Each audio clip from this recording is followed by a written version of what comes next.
Hello friend, welcome to Bajirao Reddy institute. Today analysis के आज के अंक में हम 20 अक्टूबर 2023 के प्रमुख समाचारों को विश्लेषित करके समझने की कोशिश करते हैं।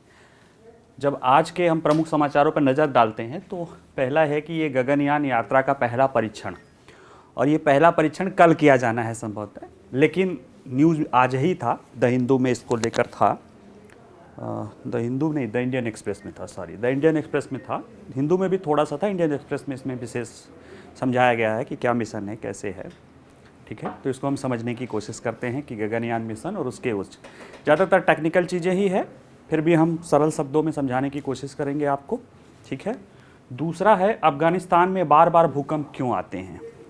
देखिए, जब इज़राइल और हमास का युद्ध हुआ था, मतलब हमास ने इज़राइल पे जो आतंकवादी हमला किया था, उसके जिस दिन वो न्यूज़ बना था, यानी रविवार को, उसी दिन अफ़गानिस्तान में भी एक 6.3 मैग्नीट्यूड का भूकंप आया था, जिसमें 1000 से लेकर 1500 लोगों की मरने की खबर है। हालांकि वहाँ की तालिबान शासक कुछ चीज़ों को छुपा रही है, लेकिन फिर भी आंकड़ा इससे ज़्यादा हो सकता है, क्योंकि कई सारे गांव अफ़गानिस्तान में तबाह हो गए हैं। ठीक है। और अभी 15 तारीख को, उसके बाद फिर 15 तारीख को एक भूकंप आया था। इसी तरह से कई भूकंप आते रहे हैं, तो हम लोग समझेंगे कि थोड़ा सा कि अफ़गानिस्तान में भूकंप बार बार क्यों आते हैं। ठीक है, ये हमारा दूसरा टॉपिक है। तीसरा टॉपिक जो है वो है ऑपरेशन चक्र 2। इसको CBI की एक कार्रवाई है, जो कह सकते हो कि अंतर्राष्ट्रीय स्तर पे जो संगठित साइबर अपराधी हैं उनके विरुद्ध कार्रवाई CBI करती है। और इसमें दुनिया के जैसे और देशों की संस्थाएं हैं, जैसे इंटरपोल है, FBI है, UK की NSA है, NCA है, जर्मनी की BKA है। तो जो लाइक माइंडेड जो है अंतर्राष्ट्रीय संस्थाएं, मतलब दूसरे देशों की संस्थाएं हैं, उनके सहयोग से CBI इस तरह के जो अंतर्राष्ट्रीय स्तर पे संगठित साइबर अपराध है उसको रोकने के लिए ये चला रही है। इसी तरह का एक मतलब इसको चक्र 2 नाम दिया गया है, ऑपरेशन चक्र 2। तो इससे ये साबित होता है कि ऑपरेशन चक्र 1 भी शुरू हुआ था।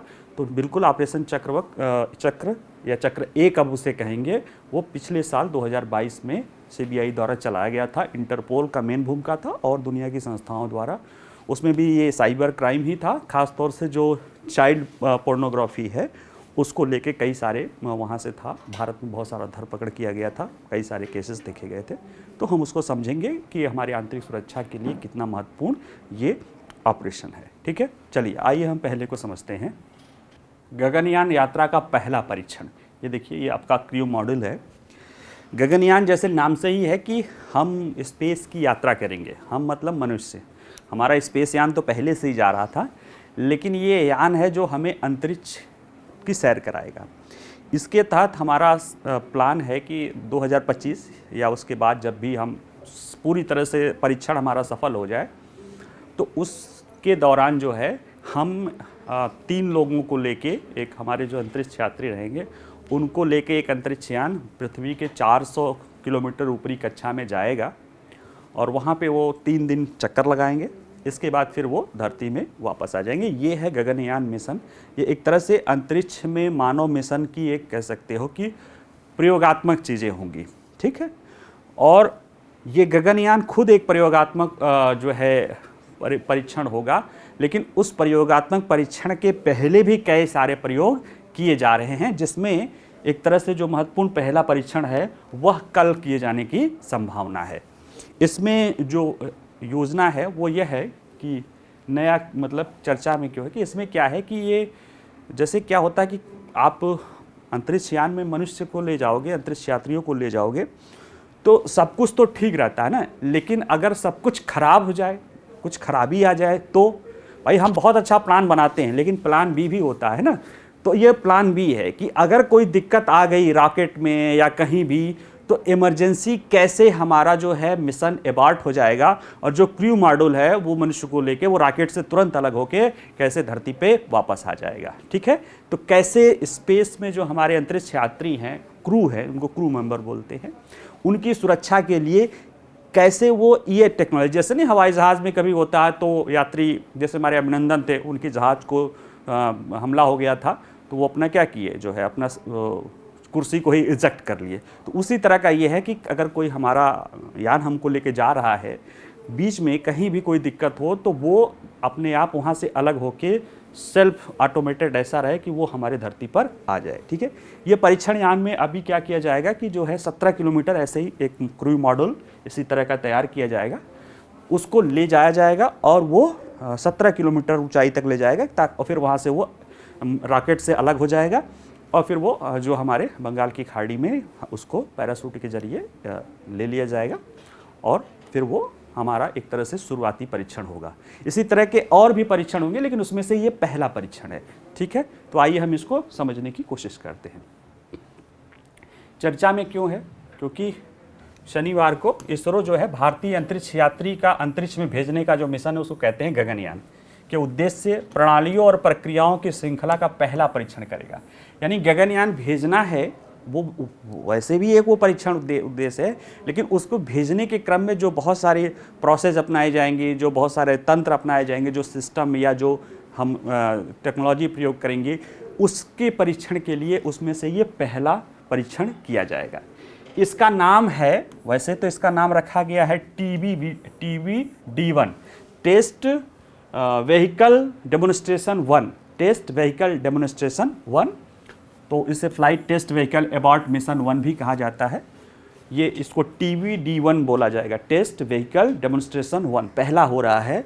इस परियोजना में क्रू एस्केप सिस्टम की जो क्रू हमारा होता है, जो हमारे अंतरिक्ष यात्री होंगे, अगर कोई दिक्कत आ जाए तो कैसे वहाँ से वो एस्केप करके, एबॉर्ट मिशन हो जाए, एस्केप करके वो अपनी वो वहाँ से धरती पे आ सके ताकि उनकी जान बचाई जा सके। देखिए ऐसे बहुत सारे हादसे हो चुके हैं। रूस का ही एक मिशन था जो अंतरिक्ष यात्रियों को लेके जा रहा था, और उसमें जो है रूस का था या चीन का था, मुझे नहीं याद आ रहा, शायद चीन का था, मैं इसलिए कर थोड़ा सा कंफ्यूज हूँ। इन्हीं दो देशों में से था जिनका अंतरिक्ष जो टेस्ट के लिए जा रहा था, और उसमें जो है उसमें दुर्घटनाग्रस्त हो जाने के कारण उसमें जान चली गई थी। तो हम दूसरों की गलतियों से सीखते ही हैं, बिल्कुल सीखेंगे।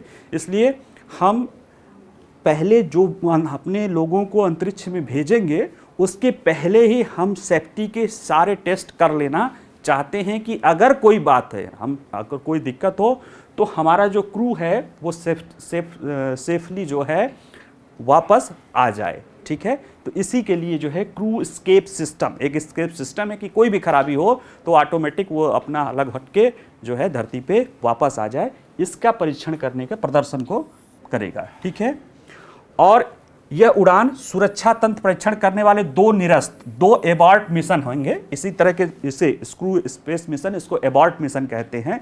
इसके 2 परीक्षण किए जाएंगे, उसमें से ये पहला होगा। ठीक है, जो ये क्या करेगा, गगनयान चालक दल को आपातकालीन स्थिति में अंतरिक्ष यान छोड़ने की अनुमति देगा। यानी ये जो एबॉर्ट मिशन या क्रू एस्केप मिशन है, इसको एबॉर्ट मिशन बोलते हैं, वो इमरजेंसी में जो गगनयान यात्री हैं, वो जो यान है जो उनको लेके जा रहा है, जैसे भी अगर कोई प्रॉब्लम हो गई तो वो उसके जरिए वो धरती पे सकुशल वापस आ सकते हैं। वो सेम जैसे नहीं आपने फिल्मों में देखा होगा, या उस तरह के जो प्लेन की जो इजेक्ट कुर्सी होती है ना फाइटर प्लेन की, उसी तरह की चीज़ें ये है। ठीक है, या बसों में, ट्रेनों में जो आपातकालीन द्वार लगा होता है, उस तरह की चीज़ें हैं कि वो आपातकाल के दौरान जो है आप इस पे कर सकते हैं। ये जो है लोगों की हमारे ये बहुत ज़रूरी है। अगर आप अंतरिक्ष मिशन भेज रहे हैं तो पहले की आप जो आपातकालीन परिस्थितियों के लिए तैयारी रखिए। ठीक है, देखिए पहला परीक्षण, और पहला परीक्षण ही हम कहाँ से शुरू कर रहे हैं कि अगर कोई खतरा होता है तो कैसे उसको किया जा सकता है। ठीक है, इस अभ्यास में रॉकेट को निरस्त सिग्नल ट्रिगर होने से पहले लगभग 17 किलोमीटर की ऊंचाई तक ले जाया जाएगा, और फिर वहां से उसको एबॉर्ट मिशन ट्रिगर कर दिया जाएगा कि वो जैसे रॉकेट उड़ा, जब 17 किलोमीटर की ऊंचाई पे जाएगा तो वहीं पे इमरजेंसी उसको मिशन दिया जाएगा कि एबॉर्ट, और फिर वो क्रू जो, हालांकि इसमें कोई क्रू या मनुष्य नहीं है, लेकिन जो क्रू जो जिसमें क्रू ले जाया जाएगा, जो कैप्सूल है जो अभी देखे थे, वो ऑटोमेटिकली वहाँ से अलग होके जो है बंगाल की खाड़ी में आ जाएगा। ठीक है, स्पेस डाउन जो पैराशूट के जरिए आएगा, ये इसलिए चर्चा में है। तो इस परीक्षण में क्या जांचा जाएगा? देखिए, अब रॉकेट लेके जाएगा तो क्रू जिसमें जाएंगे वो बैठेंगे स्पेस कैप्सूल में, तो स्पेस कैप्सूल को तो लेके जाना ही पड़ेगा, भले उसमें आदमी नहीं होंगे, लेकिन एक स्पेस कैप्सूल जो उसको लेके जा रहा है उसको तो जांचना पड़ेगा, उसको तो लेके जाना पड़ेगा, और दूसरा एक परीक्षण वाहन होगा जो लेके जाएगा। तो इसमें हम एक ही जांच में, भले ये द टेस्ट व्हीकल डेमोन्स्ट्रेशन 1 है, लेकिन इसमें जो है 2 चीज़ें जांच ली जाएंगी। वो क्या क्या है? जैसे एक तो इसमें ये परीक्षण वाहन प्रदर्शन 1 होगा, क्योंकि ये पहले परीक्षण वाहन का ही प्रदर्शन कर लेगा। जो टेस्ट वाहन है उसका ही परीक्षण हो जाएगा, वो छोड़ा जाएगा तो वहाँ तक पहुँच पाता है, सब कुछ ठीक होता है, एक उसका। दूसरा जो है ये है कि इसमें क्रू मॉड्यूल का जो मूल संस्करण है, जो बेसिक क्रू मॉड्यूल है, जिसमें कैप्सूल, जिसमें कह सकते हैं ऐसा कैप्सूल जिसमें गगनयान मानव अंतरिक्ष उड़ान के दौरान अंतरिक्ष यात्रियों को बैठाया जाएगा। यानी आप समझ सकते हैं कि वो जो जगह जिसमें अंतरिक्ष यात्री को बैठा के लेके जाया जाएगा, उसका भी परीक्षण हो जाएगा कि वो सही ढंग से जो है उसका री एंट्री सही है कि नहीं, वो पैराशूट सही समय से खुल रहा है कि नहीं, और ये इजेक्शन प्रणाली का भी उसमें हो जाएगा। इसमें क्या होगा? यह परीक्षण मध्य उड़ान आपातकालीन स्थिति, यानी जब बीच में आपने यान ले भेजा, आप यहाँ से यान से उसको जो मॉड्यूल है उसको भेज रहे हैं कि 400 किलोमीटर ऊंचाई पे जाना है, लेकिन किसी कारणवश बीच में रॉकेट में गड़बड़ी या कोई भी कारण आ गया मध्य यात्रा के दौरान, उस तरह से कैसे अपनी क्रू को सेल्फ रूप से बचाया जा सके, कैसे मिशन अबॉर्ट करके स्पेस किया जा सके, उसके लिए ये 2 प्रणाली की जांच करेगा। ये TBD-1 का जो मिशन की तकनीकी परिभाषा जो इसरो का है, in flight abort demonstration of crew escape system, यानी in flight abort demonstration of crew escape system, flight के दौरान जो है कैसे क्रू को वहाँ से हटाया जाए, क्रू जो मॉड्यूल है उसको हटाने के लिए ये परीक्षण अभियान है, ये इसका पूरा नाम है। ठीक है, TBD-1 को तकनीकी भाषा में ये कहा जा रहा है। ठीक है, अच्छा, एक प्रश्न ये है कि इसमें जिस वाहन के द्वारा इसको ले जाया जाएगा वो कौन सा है? देखिए, जो पूरा गगनयान जाएगा, जो हमारा गगनयान प्रक्षेपण जाएगा, वो हमारे LMB-3 लॉन्च मॉड्यूल व्हीकल 3 जो है, जिसको GSLV Mark 3 का ही एक रूप बोला जाता है, लॉन्ग मार्च व्हीकल 3, उसके जरिए छोड़ा जाना है। ठीक है, लेकिन वो बहुत खर्चीला है। मतलब आप सोचो कि GSLV Mark 3 हमारा एक कह सकते हो कि सबसे हैवी रॉकेट यान है, तो उसको नहीं इस्तेमाल किया जा रहा है यहाँ में। उसकी जगह चूँकि आदमी जाता है तो उसकी सारी चीज़ें, उसका वजन बढ़ जाता है, 400 किलोमीटर ऊपर ले जाना होगा, तो हमें भारी रॉकेट चाहिए। इसमें क्या है कि हमें वो मॉड्यूल तो ले ही जाना है, और उस मॉड्यूल के साथ हमें उसमें कुछ तो आदमी या इंसान या तो कुछ वजन तो लेके जाना नहीं है। तो हमें सिर्फ देखना है कि वो जाके आता है कि नहीं, उसका पैराशूट खुलता है कि नहीं खुलता है, ऑटो इजेक्ट हो जाता है कि नहीं खुलता। तो इसके लिए हम हल्के रॉकेट का प्रयोग करेंगे, जिसके लिए टेस्ट रॉकेट एक हल्का सा बनाया गया है। यानी इसमें LMB-3 के तहत गगनयान जाएगा, लेकिन इसमें जो किया जा रहा है वो हल्के रॉकेट का परीक्षण किया जा रहा है। LMB-3 की जगह 2014 में एक मॉड्यूल प्रयोग किया गया था, जब केयर उसको बोलते थे, crew module atmospheric re entry experiment, care, जिसमें एटमॉस्फेयर, जैसे इसी मॉड्यूल को, जैसे री एंट्री क्या होता है कि वायुमंडल में वापस पुनः प्रयोग, और वो सबसे क्रिटिकल समय होता है। हमारे यहाँ जो कल्पना चावला जी की जान गई थी, अमेरिका का जो था, उसमें यही था कि री एंट्री करते हुए उनका यान जल गया था। क्योंकि जब री एंट्री करता है कोई यान ना, तो उस समय उसका बाहर का टेम्परेचर 4000 डिग्री सेल्सियस तक हो जाता है। ऐसे में जो एक बहुत कह सकते हो कि एक बहुत क्रिटिकल टेक्नोलॉजी होती है, जिसके तहत उस 4000 डिग्री, बाहर का टेम्परेचर 4000 डिग्री है और अंदर सुरक्षित रहे, इसके लिए जो है हमें री एंट्री टेक्नोलॉजी की ज़रूरत पड़ती है। इसके लेकर हम पूरे मॉड्यूल को, चूँकि अभी ये 17 किलोमीटर है, तो हमारा तो जो है देखा जाए कि हमारा जो स्पेस है, एक लिमिट भी बताए थे ना कि 80 किलोमीटर या 100 किलोमीटर है, लेकिन हमारा स्पेस 17 किलोमीटर, तो आप हमारा कह सकते हैं कि वो तो हमारा जो है वायुमंडल है, तो वहाँ तो हमारी हवाई जहाज़ भी उड़ा सकते हैं। लेकिन जैसे कि इसको चूँकि हम एक बार री एंट्री कर रहे थे, तो उसमें हमने LMB का GSLV Mark 3, जिसे अब LMB-3 बोला जा रहा है, उसके जरिए हमने केयर जो है परीक्षण, उसमें crew module atmospheric re entry technology demonstration, तो वो केयर वाला एक्सपेरिमेंट जो किए थे 2014 में सफल, उसमें हमने LMB-3 के रूप में ही, क्योंकि वो वजनी चीज़ है, उसको बहुत ऊंचाई तक ले जाना है, उसलिए वो किया था। अभी जो है वो परीक्षण वाहनों से ही हमारा काम चल जाएगा। ठीक है, अब चलो ये सारी चीज़ें हो रही तो थोड़ा सा समझ लेते हैं गगनयान योजना क्या है। देखिए, गगनयान एक कह सकते हो एक्सपेरिमेंटल योजना है जो मनुष्य को, उसमें से भी 3 मनुष्य को जो है धरती के ऊपर 400 किलोमीटर ऊंचाई पे ले जाके वहाँ 3 दिन रहेंगे। इसके बाद फिर उनको समुद्र में जो मतलब वातावरण के अंदर लाना है और धरती पे यानी अपने आसपास जहाँ कहना है गाइडेड जगह उनमें समुद्र पे वहाँ पे उतारा जाएगा। इसके जरिए मनुष्य जैसे और भाई दुनिया के ज़्यादातर देश तो जा चुके हैं वहाँ पे, तो अंतरिक्ष स्टेशन है जिसमें काफ़ी लोग रहते हैं, लेकिन ये भारत का एक तरह से पहला मिशन होगा अंतरिक्ष में मनुष्य को ले जाने का, वो भी परीक्षण मिशन होगा। ठीक है, इसके जरिए जो है चूँकि आप मनुष्य को इतने ऊपर ले जा रहे हैं तो इसके लिए जो है आप 3 सदस्यों को ले जा रहे हैं, तो इसके लिए आपको पहले तैयारी बहुत करनी होती है। ठीक है, क्योंकि वास्तविक मानव अंतरिक्ष उड़ान मिशन को अंजाम देने से पहले प्रौद्योगिकी तैयारी के स्तर पर बहुत आपको काम करने की ज़रूरत होती है, इसलिए विभिन्न पूर्ववर्ती मिशनों की योजना बनाई जाती है।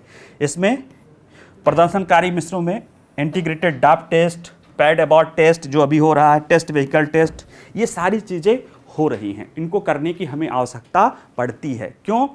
क्योंकि आपको अगर मनुष्य को अंतरिक्ष में ले जाना है तो पहले तो आपको ऐसा यान चाहिए जो इतना मजबूत हो, जो मनुष्य को ऊपर तो ले जा सके, पहली बात। और वहाँ से जब उसको वापस भी आना है, ले जाके छोड़ थोड़ी नहीं देना, वापस भी आना है, तो वो जो वातावरण के प्रेशर के, वातावरण का जो घर्षण है, जो री एंट्री की जो चुनौतियाँ हैं, उसको सहन करके प्रिसाइसली जहाँ हम उतारना चाह रहे हैं वहाँ पे उतर जाए। ठीक है, सेफली उतर जाए। एक तो वो आता है, यानी इसमें आवश्यकताओं के रूप में देखेंगे तो पहला आता है कि चालक दल को सुरक्षित रूप से अंतरिक्ष में ले जाने के लिए मानव रेटेड लॉन्च वाहन, जैसे उसमें जो अभी इसमें जो चल रहा है कि हमने री एंट्री कराई थी, तो एक तरह से वो पहला था। लेकिन अभी जो चला रहा है कि हम जो यान ले जा रहे हैं उसकी भी हम टेक्नोलॉजी चेक करेंगे। ये अभी सिर्फ उसको चेक करेंगे कि वो उतर रहा है कि नहीं, उसको अंतरिक्ष से बाहर लाने के लिए अभी हम और भी प्रयोग करेंगे। दूसरा है कि जो उसको जिस कैप्सूल में वो जा रहा है या अंतरिक्ष में रहना है, तो उसे वहाँ काम भर का जो वातावरण है, यानी उसका ऑक्सीजन सही चले या उसको जो ज़रूरत की चीज़ है, उसका जो क्लाइमेट है, वो इस स्तर का बनाया जा सके कि जो वो जीवन समर्थ है, यानी लाइफ सपोर्ट सिस्टम भी उसमें जांचना पड़ेगा। तीसरा है कि अगर कोई चालक दल, चलो ठीक है आपने ये सब, हमारा यान मजबूत है, सब सिस्टम सही है, लेकिन अगर बीच में ही कोई दिक्कत आ जाए या वहाँ कोई तकनीकी खराबी आ जाए, तो हमारे पास ऐसी व्यवस्था होनी चाहिए जो आपातकाल में चालक दल को वहाँ से हटा सके। तो वो होती है, उसी का एक तरह से अभी जो परीक्षण चल रहा है, और अंतिम में फिर वो तो प्रशिक्षण, पुनर्प्राप्ति, ये सब तो चीज़ें चलती रहती है। ठीक है, तो ये सारे मिला के आपकी ये गगनयान को चलने के लिए ये सारी आवश्यकताएं हैं। इन्हीं आवश्यकताओं के लिए ये विभिन्न मिशन चलेंगे, और इन्हीं मिशनों में से जो पहला मिशन चल रहा है वो आपका जो है TB1, flight test vehicle abort mission TBD1, जिसे टेक्निकल भाषा में अगर कहें तो बोला जा रहा है in flight abort demonstration of crew escape system, है ना, कि बीच मध्यवर्ती यात्रा के दौरान अगर कोई समस्या हो, चुनौती होने पर कैसे क्रू को वहाँ से बाहर निकालने के लिए डेमोन्स्ट्रेशन, यानी उसका परीक्षण, उसका प्रदर्शन का परीक्षण किया जा रहा है। ठीक है, चलिए अगला जो न्यूज़ है वो है कि अफगानिस्तान में बार बार भूकंप क्यों आते हैं। देखिए, बार बार भूकंप के झटके तो दिल्ली में भी आ जाते हैं, नेपाल में भी आते हैं, पाकिस्तान में भी आते हैं, भारत में भी आते हैं। ठीक है, अफगानिस्तान में थोड़ा ज़्यादा आते हैं और वो थोड़ा सा ज़्यादा चिंता वाले हो जाते हैं। नेपाल में भी आते हैं तो चिंता वाले हो जाते हैं। ठीक है, तो हम अभी क्यों चिंता वाले हो जाते हैं उस पहलू को कई बार मैंने डिस्कस किया है, लेकिन वो किसी और दिन डिस्कस करेंगे कि वो क्यों भूकंप जो है ज़्यादा गंभीर आपदा के रूप में वहाँ पे बदल जाता है। भारत में या जापान में या अन्य देशों में ऐसी स्थिति नहीं होती है। भारत में भी कभी होती थी, लेकिन अभी क्या है कि नहीं होती है, लेकिन फिर भी हम चिंताग्रस्त हैं। तो अभी क्या है, क्यों मुद्दा हुआ, क्योंकि 8 तारीख को वहाँ पे हेरात में एक भूकंप आया था, जिसमें उस दिन तो जिस दिन ये हमास इजराइल का युद्ध हो रहा था, जितने लोगों की जान की अनुमान था उससे ज़्यादा लोग या लगभग उतने ही लोगों की जान उसमें भी गई थी या उससे ज़्यादा गई हो। क्योंकि ये प्राकृतिक आपदा था, चर्चा बंद था, लेकिन एक तो एक बहुत गरीब और एक तरह से कह सकते हैं फेल्ड स्टेट में है, उस वहाँ पे इस तरह की चीज़ें कोई बहुत है ना। देखिए, जो चीज़ें मानव की जान सब जगह जाती है, लेकिन जहाँ हमें पता है कि अगर कोई आदमी कोई कोई व्यवस्था या कोई देश जहाँ का इंफ्रास्ट्रक्चर ऐसा नहीं है कि वो जो भूकंप के झटकों को झेल जाए, तो वहाँ पे ज़्यादा लोगों को जान जाना कोई बहुत ज़्यादा लोग उसको बहुत मतलब एक कह सकते हो कि उसको आकस्मिक या इस तरह की चीज़ें नहीं मानते, क्योंकि उनको पता है कि उनका इंफ्रास्ट्रक्चर ऐसा नहीं है कि जो 5 या 6 भूकंप के झटके को भी झेल सके। जबकि जापान वापान में 6 के झटके तो कुछ पता भी नहीं है, थोड़ा आया बिल्डिंग विल्डिंग हिल के चली गई, ठीक है। तो इसलिए वो बहुत बड़ा न्यूज़ नहीं बना, लेकिन फिर भी एक न्यूज़ तो है ही है, न्यूज़पेपर में है ही है, हम लोग तो समझ ही रहे हैं कि न्यूज़ है। फिर अभी 15 तारीख को फिर से वहाँ पे झटके आए, ठीक है, और कई भी ऐसे झटके आते रहते हैं। तो अब यहाँ पे प्रश्न है कि इनमें की चर्चा में क्यों है, बता ही दिया कि ये 2 है कि भूकंप की बारंबारता क्यों हो रही है। उसको समझने के लिए आता है कि हमें 2 चीज़ें समझना होगा कि भूकंप आता क्यों है, कि भूकंप की उत्पत्ति के होने के पीछे मूल कारण क्या है, और देखेंगे कि क्या वो कारण अफगानिस्तान के पास हैं, मतलब अफगानिस्तान जहाँ पे स्थित है वो भौगोलिक क्षेत्र में क्या वहाँ पे वो कारण उपस्थित हैं, वो जियोमॉर्फोलॉजिकल काजेज हैं, अगर वहाँ पे हैं या फैक्टर हैं, तो निश्चित रूप से हम समझ जाएंगे कि क्यों वहाँ पे बार बार भूकंप आते हैं, ठीक है। चलिए आइए हम लोग देखने की शुरू करते हैं। 15 अक्टूबर पश्चिमी अफगानिस्तान में 6.3 तीव्रता का भूकंप आया। इसके झटके दिल्ली में भी दिखाई गए थे। इसके कुछ दिन पहले ही हेरात प्रांत में ही इसी तरह की 6.3 से 6.4 तीव्रता का भूकंप आया था, जिसमें 1000 से ज़्यादा लोग। अब इसमें यह है कि तालिबान कहता है कि नहीं उतना कम है, लेकिन जो वहाँ पे अन्य संयुक्त राष्ट्र की संस्था और इस तरह की चीज़ें हैं, उन लोगों का मानना है कि ये संख्या 2000 से भी ज़्यादा हो सकती है, क्योंकि तालिबान ने सही सूचना नहीं दी है। और इस 6.34 के ही भूकंप के झटकों में वहाँ पे कई गांव जो है पूरी तरह से नेस्तनाबूद हो गए हैं, उनका कोई पता नहीं है। तो ये है एक विभीषिका, ठीक है। अब प्रश्न है कि क्या अफगानिस्तान में ये पहली बार ऐसा हो रहा है? नहीं, इस तरह के भूकंप अफगानिस्तान में आते रहे हैं और अफगानिस्तान में भूकंप की बारंबारता बार बार देखी गई है। जैसे कि अभी तो ये हो ही गया, दो लगातार झटके देख ही लिए हैं। जून 2022 में, अभी जल्दी में देखें तो जून 2022 में भी खोस्त और पक्तिका प्रांतों में 6.1 तीव्रता का भूकंप आया था। इसमें भी 1000 से अधिक लोगों की जान जा चुकी है, ठीक है। 2015 में उत्तर पूर्व में एक बड़े भूकंप में अफगानिस्तान और पड़ोसी उत्तरी जो है पाकिस्तान में भी 2 से अधिक से लोग मारे गए थे। इसी तरह से 2002 में 6.1 तीव्रता की भूकंप आई थी, इसमें 1000 लोग से ज़्यादा मरे थे। 1998 में आई थी इस तरह का भूकंप और उसमें 4500 से ज़्यादा लोग मरे थे।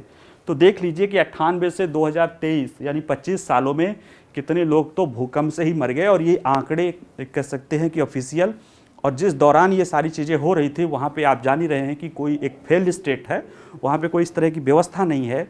तो ऐसे में ये आंकड़े 2 से 3 गुने या 4 गुने भी हो सकते हैं, क्योंकि जाहिर सी बात है कि इन तरह की, जैसे चीन के बारे में, उसके बारे में जो भी सूचना है उसका 80,000 तक तो कोरोना का डेटा गया, उसके बाद उसका डेटा बढ़ा ही नहीं।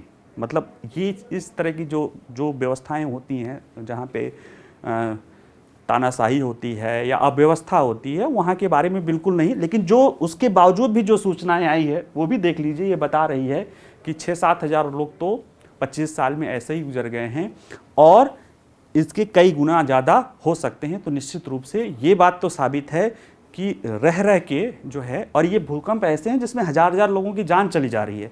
तो निश्चित रूप से अफगानिस्तान भूकंप को लेके जो है कह सकते हो सिस्मोग्राफिक क्षेत्र या भूकंप प्रभावित क्षेत्र में आता है, ठीक है। अब अगर हम इसको समझना है तो हमें समझना है कि पहले भूकंप आता क्यों है। देखिए, भूकंप आने के मानवीय कारण भी होते हैं, हम उसको नहीं जाते हैं, ठीक। हम प्राकृतिक कारण पे फोकस होते हैं। मानवीय कारण आप ज्योग्राफी में आप अपने पढ़िएगा। प्राकृतिक कारण जो होते हैं, भूकंप आने के पीछे जो सबसे प्रमुख कारण बोला जाता है वो है प्लेट टेक्टोनिक की घटना। अब प्लेट टेक्टोनिक या प्लेट विवर्तनिकी की घटना, अब ये क्या होता है इसको समझिए। तो जो पृथ्वी है उसका पूरा जो है जियोमॉर्फिकल या भूगर्भिक दृष्टि से देखेंगे तो वो 3 पार्ट में बटा है, कोर, मेंटल यानी अपर मेंटल और भूपर्पटी ऊपरी हिस्सा। और जो उसका मेंटल है वो तरल लावा के रूप में, गर्मी से वो तरल रूप में है, और उसके ऊपर जो है पृथ्वी का जो ऊपरा उसको चपटी या भूपर्पटी बोलते हैं, भूपर्पटी है ना, जो उसको प्लेट या भूपट्टी बोलते हैं, वो तकरीबन 100 किलोमीटर की मोटाई में है। वो 100 से 180 किलोमीटर की मोटाई में जो है चट्टानी है, और वो उस मैग्मा पे, सेमी मैग्मा पे तैरता रहता है। और उस तैराव के कारण कई सारे क्रक्स या फ्रैक्चर्स बन जाते हैं उन भूपट्टियों में, जिसमें 5-6 बड़े हैं और सैकड़ों जो है छोटे क्रक्स हैं। इन क्रक्स को या इन फ्रैक्चर्स को फॉल्ट लाइन बोलते हैं, ठीक है, फॉल्ट लाइन। और इन्हीं फॉल्ट लाइन के जरिए, जो चूँकि फॉल्ट लाइन है और कई सारे क्रक्स हो गए हैं, तो वो जो हमारी भूपर्पटी है या जो प्लेट है, हिंदी में इंग्लिश में बोलती है, ठीक है, सही है, प्लेट है, वो आपस में गति कर रहे होते हैं एक किसी पर्टिकुलर दिशा में इधर उधर, ठीक है। चूँकि उसमें पृथ्वी के जो नीचे जो होती है ऊर्जा निकलती रहती है, तो जब ऊर्जा निकलती रहती है तो वो गतिशील बनाए रखता है। और ये गति होती है इतनी धीमी से कि हमें महसूस नहीं होता है, लेकिन ये है कि ये गति हो रही है। जैसे उसी में से एक प्रमुख प्लेट है भारतीय प्लेट, जो आप जैसे भारत में रहने वाले, तो जो भारतीय प्लेट है वो अपने उत्तर की तरफ, उत्तर पश्चिम की तरफ धीरे धीरे जो है ये उत्तर पश्चिम नहीं, उत्तर पूरब की तरफ धीरे धीरे जो है ऐसे गति कर रही है। चीन को ही हम धक्का मार रहे हैं, हम धीरे धीरे चीन को ना, अब क्या करें, हम लोग के तो जीवन कम है, नहीं तो हम लोग चीन को धक्का ही मार के जो है उनको पीछे फेंक देते, ठीक है। धक्का मारने में ही तो हिमालय पर्वत आ गया, ठीक। तो हमारी प्लेट उधर जा रही है, उधर की प्लेट इधर जा रही है। तो उसमें क्या होता है कि जब प्लेट आपस में टकराती हैं या आपस में रगड़ खाती हैं, तो उससे जो हलचल होता है वहाँ एनर्जी जनरेट होता है। उस एनर्जी को जो कहीं न कहीं इकट्ठा होता रहता है, जिसके कारण भूकंप की घटना दिखती है।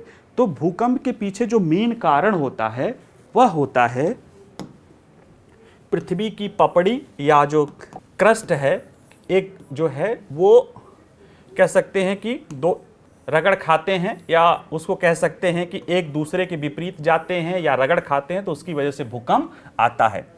और ये जो भूकंप आता है तो उसका होता है एक केंद्र, फोकस, वो धरती के नीचे होता है, ठीक है, उसे केंद्र बोलते हैं। और उस केंद्र के ठीक ऊपर का जो हिस्सा होता है उसे बोला जाता है, ठीक ऊपर उसे बोला जाता है पृथ्वी की सतह पर बिंदु, ऊपरी केंद्र या एपी सेंटर बोला जाता है, जहाँ पे वो भूकंप का प्रभाव दिखाई देता है, ठीक है। तो इस तरह से जो ये प्लेट टेक्टोनिक होती है ये हमेशा चलती रहती है, क्योंकि पृथ्वी के अंदर जो है उष्मा ऊर्जाएं, उष्मा तरंग चलती रहती है, इसी के कारण ये चीज़ें होती हैं, ठीक है। और इन प्लेट किनारों के प्लेट सीमाएं कहा जाता है, और ये भ्रंशों से युक्त होती हैं। यहीं पर सबसे अधिक भूकंप आते हैं। यानी जो प्लेट, जैसे दो प्लेट है, प्लेट के बीच में नहीं, लेकिन जहाँ पे प्लेट टूटी है, चाहे एक दूसरे से टकरा रही है या एक दूसरे के किनारे से जा रही है, एक दूसरे से अलग हो रही है, तो वहाँ पे उतना नहीं आता।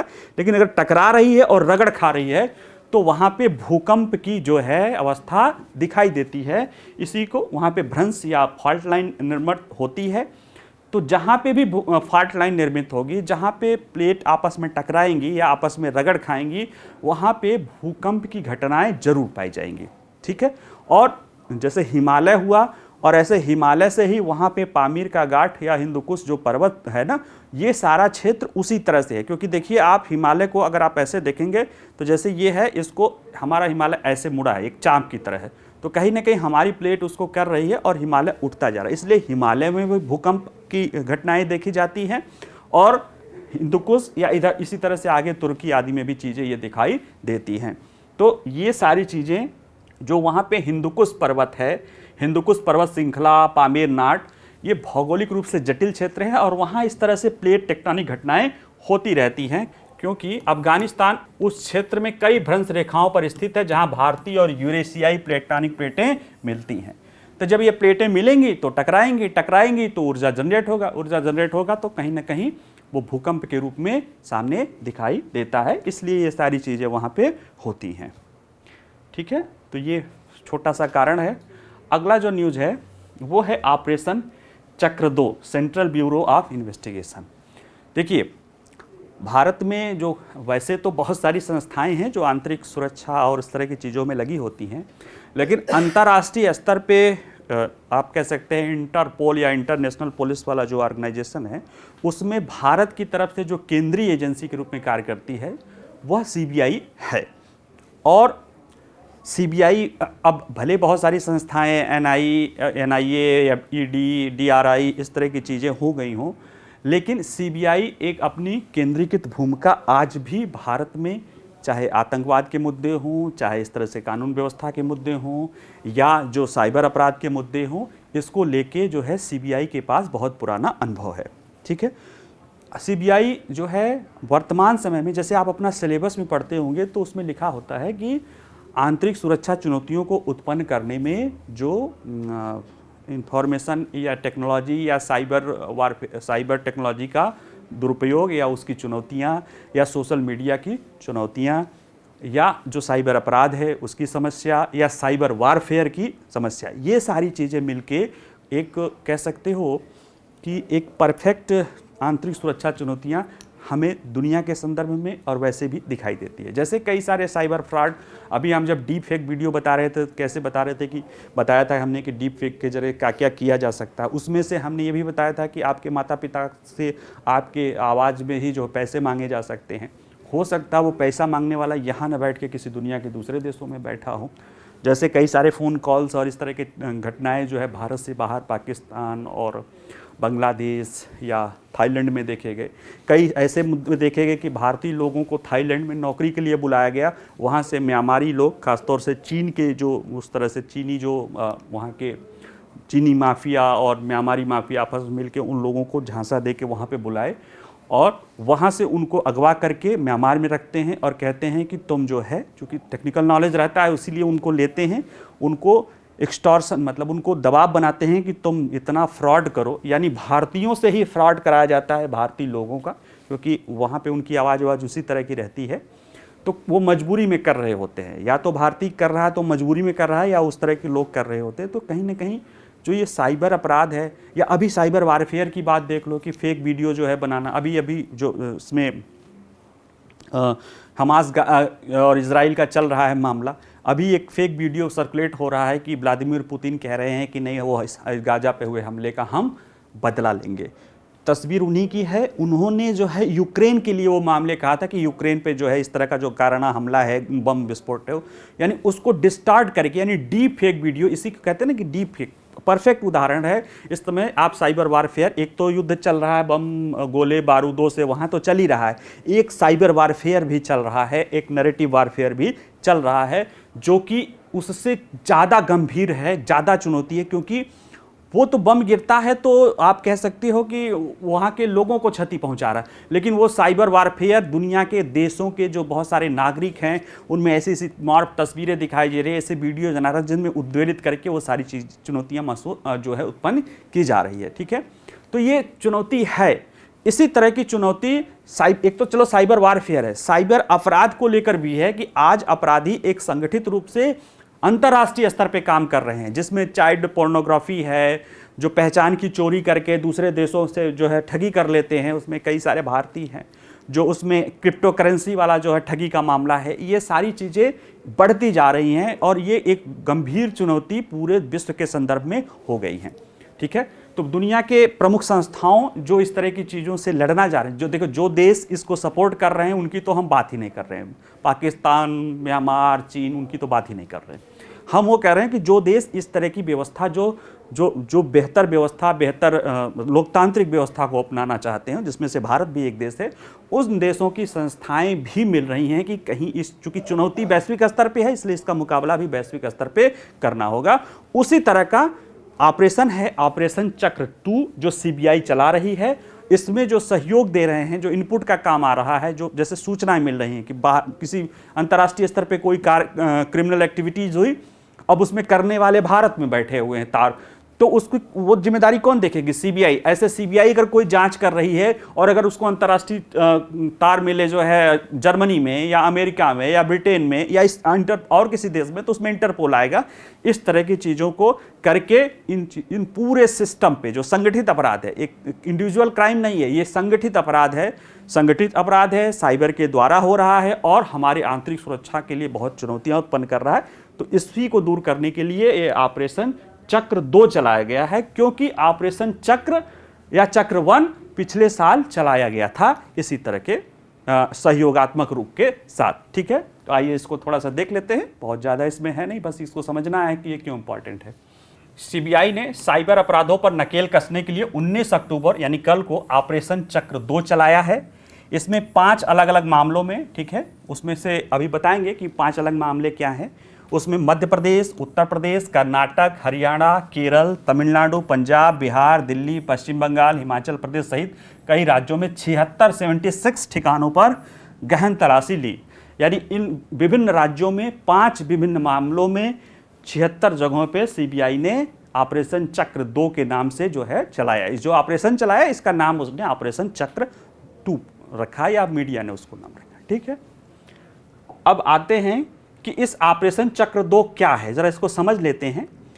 मैंने अभी जैसे बताया ही, भूमिका ही थोड़ी लंबी की, जो है जो संगठित अपराध, यानी देखिए कि अंतर्राष्ट्रीय संगठित अपराध, अंतर्राष्ट्रीय संगठित साइबर अपराध नेटवर्क। भाई साइबर अपराध, संगठित अपराध भी हम पढ़ते हैं, हमारी चुनौती के लिए है, साइबर अपराध भी है, और देखिए अंतर्राष्ट्रीय संगठित साइबर अपराध, यानी ये इसमें जैसे इंटरनेट सिक्योरिटी की कई सारे पहलू इसमें शामिल हैं। ठीक है, कि विरुद्ध ये लड़ाई है, विरुद्ध अपनी लड़ाई रखते हुए सीबीआई ने ऑपरेशन चक्र 2 चलाया है। किसके विरुद्ध है? अंतर्राष्ट्रीय संगठित साइबर अपराध नेटवर्क के विरुद्ध चलाया गया है। और इसका उद्देश्य क्या है? इसका उद्देश्य भारत में संगठित साइबर समर्थित वित्तीय अपराधों के बुनियादी ढांचे का मुकाबला करना है और उन्हें ध्वस्त करना है। यानी जो उनको यहाँ पे मॉडल्स हैं, जो गंभीरतापूर्वक जो है इस तरह के संगठित अपराध से जुड़े हुए हैं, उनको ध्वस्त करने के उद्देश्य से ये चलाया जा रहा है। इसमें निजी क्षेत्र के भी लोग शामिल हैं, क्योंकि कहीं ना कहीं तकनीकी और उससे क्षेत्र से जुड़ी हुई, जैसे अब आप किसी टेक्नोलॉजिकल यूज कर रहे हैं, गूगल से हो रहा है या आर्टिफिशियल इंटेलिजेंस से हो रहा है या सोशल वेबसाइट से हो रहा है, तो निश्चित रूप से इसमें निजी क्षेत्र के भी लोग शामिल हैं, साथ साथ राष्ट्रीय भी हैं और अंतर्राष्ट्रीय एजेंसियों के सहयोग से भी ये चलाया जा रहा है। ठीक है, और इसके तहत लक्षित मामलों में जो मामले आए हैं उसमें अंतर्राष्ट्रीय तकनीकी सहायता प्रदान करने वाले धोखाधड़ी के घोटालों के 2 मामले भी शामिल आए हैं। इसमें देखो क्या है कि जो मामले आया था कि इसमें आरोपियों ने एक वैश्विक प्रमुख आईटी कंपनी है, उसके डमी नाम से अपना सर्वर बनाया था और ऑनलाइन संचालित करके कई सारे लोगों को उसमें जो है कॉल सेंटर से करके उसमें विदेशी नागरिकों का शिकार बनाया। अब इसमें पीड़ित जो है विदेश के हैं, तो निश्चित रूप से जो विदेश की संस्थाएं उन्होंने सीबीआई से मांग की होगी। साथ ही में भारत में भी कई सारे फाइनेंशियल इंटेलिजेंस यूनिट इंडिया, ये फाइनेंशियल इंटेलिजेंस यूनिट इंडिया, ये इंटरपोल की संस्था है, उसने भी बताया कि कई सारे महत्वपूर्ण जानकारी हैं जो कि क्रिप्टो मुद्रा वाली धोखाधड़ी, यानी क्रिप्टो करेंसी या इस तरह के बिटकॉइन, इस तरह की चीज़ों को फर्जी वेबसाइट बना के लोगों से, देखिए इसीलिए सरकार क्रिप्टो करेंसी, क्योंकि उसके पीछे कोई देश नहीं है ना, कोई संस्था, अंतर्राष्ट्रीय संस्था नहीं है, तो वो सारा काम होता है इलीगली तरीके से, या कह सकते हो हमारे जो एक्चुअल फाइनेंशियल सिस्टम है उसके बाहर। तो वहाँ पे इस तरह की धोखाधड़ी या इस तरह की संभावनाएं बिल्कुल पाई जाएंगी। ये तो चलो फ्रॉड है कि उसने वेबसाइट गलत बना के किया, ये भी हो सकता है कि जो क्रिप्टो करेंसी है उसमें ही बहुत सारा लोचा हो जाए और अपने जो उसमें जो कमज़ोर लोग हैं उसमें भी क्रिप्टो करेंसी में ये होता है कि जो बाद में जाता है वो लॉस में आता है, जो शुरू में गया वो प्रॉफिट लेके चला गया। ठीक है, तो इस तरह की चीज़ों के ये शिकार हैं, ये सारे मामले थे जो है।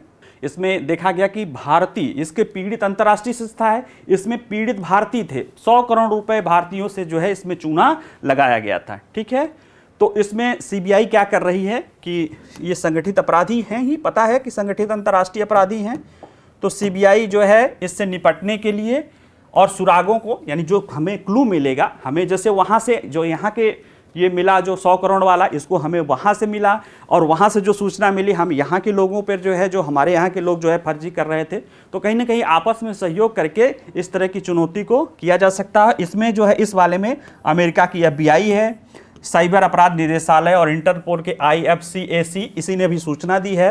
यूनाइटेड किंगडम की जो है राष्ट्रीय अपराध agency, national crime agency, Singapore police बल, जर्मनी का BKA, जो वहाँ का जैसे हमारे यहाँ CBI है वहाँ का BKA है, ये सब साथ मिलके काम कर रहे हैं। ठीक है, ऑपरेशन चक्र एक बारे में पिछले साल वर्ष 2022 में चलाया गया था, सीबीआई ने चलाया था, उसमें इंटरपोल के नेतृत्व में चलाया था और उसमें कई सारे चाइल्ड पोर्नोग्राफी का मामला था, बहुत सारा ऐसा मामला था जो कई सारे देशों में फैले हैं, उसके तार भारत में भी फैले थे और तकरीबन 80 से 90 जगह ये रेड चली थी और इसमें उस पूरे तंत्र को भंग करने में बहुत बड़ा योगदान दिया था, उसके लिए सीबीआई का वो भी किया गया था। देखिए, अगर वैश्विक समस्याएं हैं तो वैश्विक सहयोग की भी आवश्यकता है।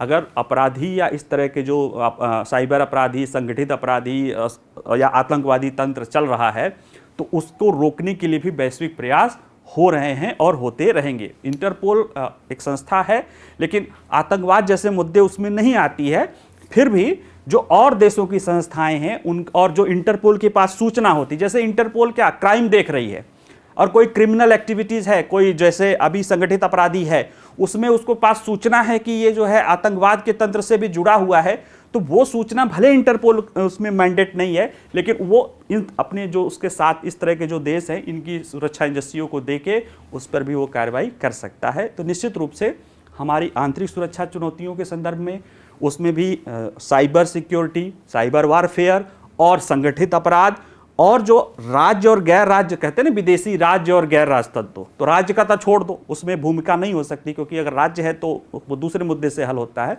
लेकिन उसमें जो गैर राज्य तत्वों की भूमिका है जैसे अंतर्राष्ट्रीय संगठित साइबर अपराधी, ठीक है, तो इनका जो तंत्र है, इस जो कई सारे अपराध के जो कई सारे पहलू है जो आपस में जुड़ गए हैं और अंतर्राष्ट्रीय स्तर पे होने के कारण और जटिल हो गए हैं, कॉम्प्लिकेटेड हो गए हैं, इसकी समस्या को हल करने के लिए ये सीबीआई का पिछले साल से चलाया गया एक कह सकते हो कि ऑपरेशन है, एक अभिनव प्रयास है जिसके अच्छे रिजल्ट हमें दिखाई दे रहे हैं। ठीक है, चलिए आज का इतना ही।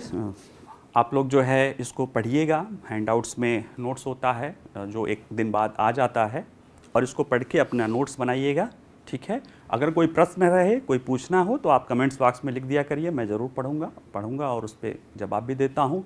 कुछ और टॉपिक डिस्कस कराना होगा तो वो भी कर लिया करिएगा, अगर हमें ज़रूरत समझ में आएगी तो हम उस पर डिस्कस करेंगे। ठीक है, चलिए, नमस्कार।